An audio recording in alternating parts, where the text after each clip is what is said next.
Bharat transshipment সুবিধা বাতিল করার পর দেশটির পেট্রাপোল বন্দরের গেট থেকে বাংলাদেশের 4টি মালবাহী ট্রাক ফেরত পাঠিয়েছে। বুধবার সন্ধ্যায় বাংলাদেশি পণ্যবাহী ট্রাকগুলো ফেরত পাঠায় ভারত। এদিন রপ্তানি পণ্য বোঝাই ট্রাক 4টি ঢাকায় ফেরত যায়। বান্ডেল থাকলে প্রতি সেনমানিতে টাকা বাঁচবে। বিকাশ সেনমানি বান্ডেল কিনে জিতুন প্রতি লেনদেনে।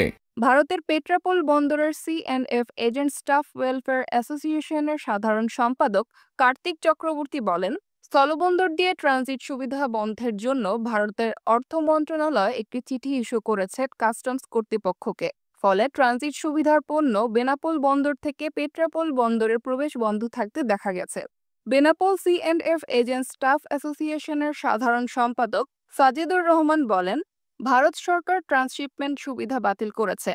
সে কারণে বেনাপোল বন্দর দিয়ে এদিন 4টি রপ্তানি পণ্য বোঝাই ট্রাক ভারতের পেট্রাপোল বন্দরে প্রবেশের জন্য গেলে তা ফেরত পাঠায়। পণ্যবাহী ট্রাকগুলো ঢাকার রপ্তানিকারক DSV এয়ার অ্যান্ড সি লিমিটেডের ছিল।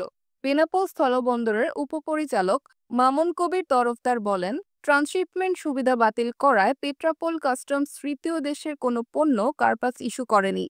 ফলে তৃতীয় কোনো দেশে রপ্তানির জন্য আনা 4 ট্রাক পণ্য তারা গ্রহণ করেনি।